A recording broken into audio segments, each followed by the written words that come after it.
அன்பர்களே, தவத்தில் நிலைத்து நிற்க அந்த தெய்வ சக்தியை எளிதாக பெற்று சிறப்பாக வாழ நம் மனதுக்கு தயாரிப்பு அவசியம், தெளிவு அவசியம். அதற்கு இன்று மனிதனுக்கும் தெய்வத்திற்கும் உள்ள வேறுபாடை நன்றாக தெரிந்து கொள்ள வேண்டும். தெய்வ வழிபாடு ஒவ்வொரு மனிதனுக்கும் மிக மிக அவசியம். ஏனென்றால் இந்த சமுதாயம் செயற்கையானது. மனிதன் மட்டுமே இயற்கையை தரம் மாற்றி உருமாற்றி ஆண்டாண்டு காலமாக வாழ பழக்கிக் கொண்டு விட்டான்.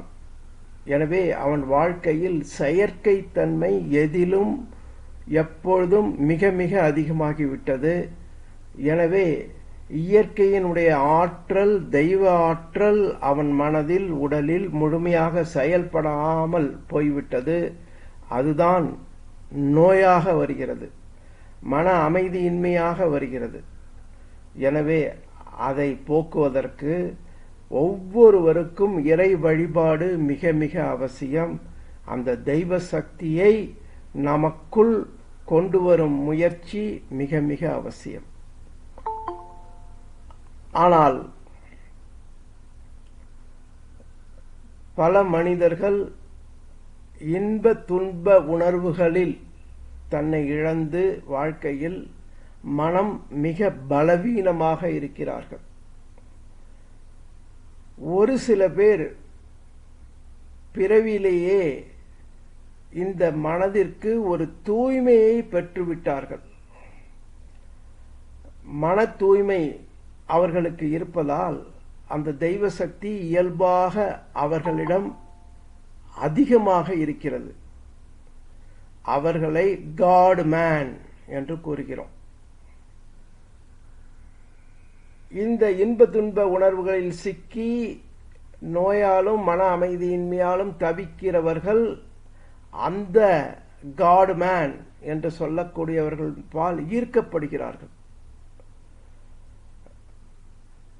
அந்த காட் மேன் பெரும்பாலும் அவர்கள் அந்த தன்னுடைய சக்தியை வைத்துக்கொண்டு மற்ற மனிதர்களுக்கு ஓரளவுக்கு அதை கொடுத்து தன்னை உயர்வாக மற்றவர்கள் கருத செய்து பொருளுக்கும் புகழுக்கும் ஆசைப்பட்டு வாழ்கிறார்கள். எனவே எந்த ஒரு மனிதனாக இருந்தாலும் சரி, எப்பேற்பட்ட சக்தி உள்ள மனிதனாக இருந்தாலும் சரி, கடவுள் சக்திக்கு நிகரானவர் கிடையவே கிடையாது. எப்படி என்று பார்த்தால், கடவுளுக்கு இந்த பிரபஞ்சமே சொந்தம். கோடானு கோடி நட்சத்திரங்களை இயக்குகிறார். கோடானு கோடி இயக்கங்கள் நடைபெற்று கொண்டிருக்கின்றன. நவக்கோள்கள் இருக்கின்றன.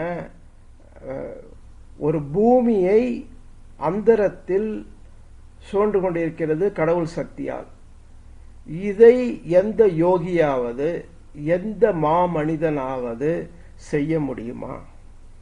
பூமி சுழல்வதை நிறுத்த முடியுமா? ஒரு யானை இருக்கிறது, எறும்பு இருக்கிறது. எறும்புக்கு என்னதான் சக்தி இருந்தாலும் அதனுடைய உடல் அளவுதான் அந்த சக்தி வெளிப்படும். யானையினுடைய சக்தியோடு எறும்பினுடைய சக்தி ஒப்பிடும் பொழுது யானையினுடைய பருமனால் அதற்கு சக்தி அதிகமாக இருக்கிறது. அதே போலதான் ஒரு மனிதன் எந்த அளவுக்கு மாமனிதனாக இருக்கலாம், யோகியாக இருக்கலாம், அவனை கடவுளுக்கு ஒப்பிடவே கூடாது.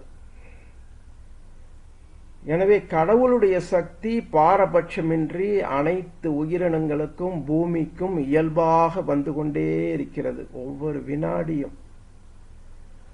அந்த சக்தியை நாமே முயற்சி செய்து நேரடியாக பெற்று சிறப்பாக வாழ்வது எப்பொழுதும் நல்லது. இந்த காட் மேன் பெரும்பாலானோர் கான் மேன் ஏமாற்றுகிறவர்களாக இருக்கிறார்கள். அதனால் அவர்கள் பின் செல்லவே கூடாது.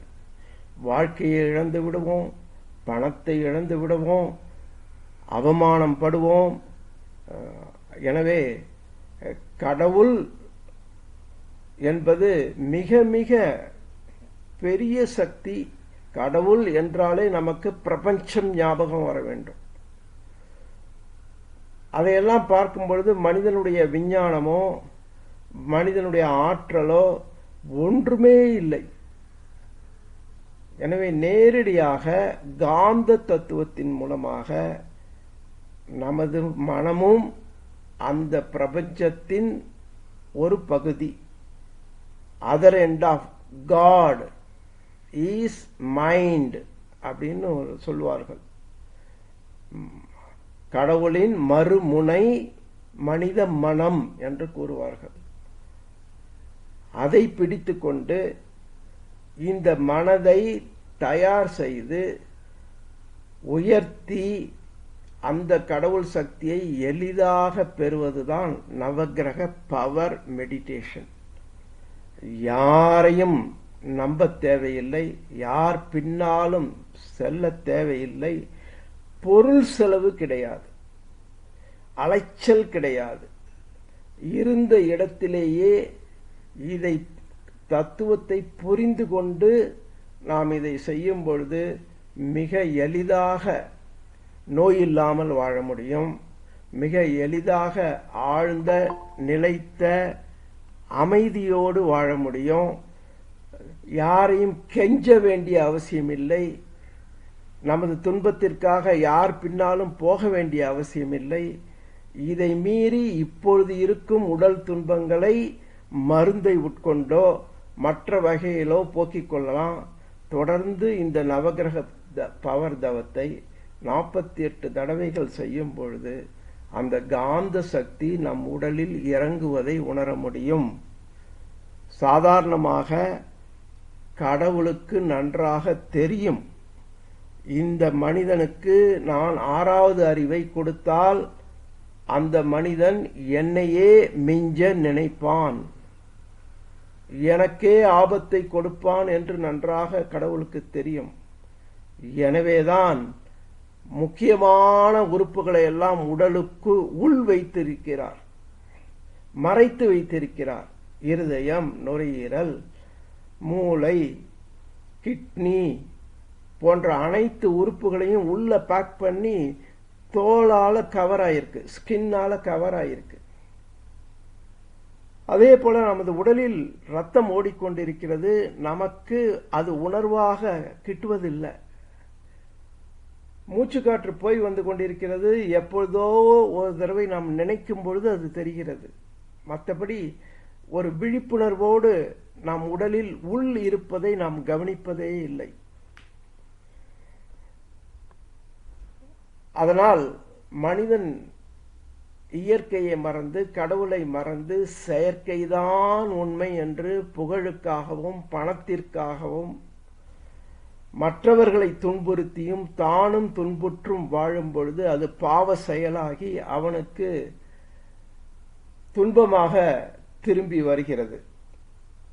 எனவே இந்த கடவுள் சக்தி என்பது பூமியையே சூழ வைக்கிறது, கோடிக்கணக்கான நட்சத்திரங்களை சூழ வைப்பது, மழையை உண்டாக்குவது. இதற்கு ஈடு இணை எந்த மனிதனும் கிடையாது. அவர்கள் வழிகாட்டலாம். இந்த கடவுள் சக்தியை எப்படி பெற்று சிறப்பாக வாழ்வது என்பதற்கு ஒரு வழிகாட்டியாக அவர்களை பயன்படுத்தி கொள்ள வேண்டும் என்றே தவிர மற்றபடி அவர் என்னுடைய துன்பங்கள் எல்லாவற்றையும் சரி செய்து விடுவார் என்று நாம் எதையும் புரிந்து கொள்ளாமல் எப்பொழுதும் எப்படி வாழ்கிறோமோ அப்படியே வாழ்ந்து கொண்டிருக்கும் பொழுது ஏமாற்றம்தான் மிஞ்சும், பொருள் நஷ்டம்தான் ஏற்படும், மன கஷ்டம்தான் அதிகமாகும்.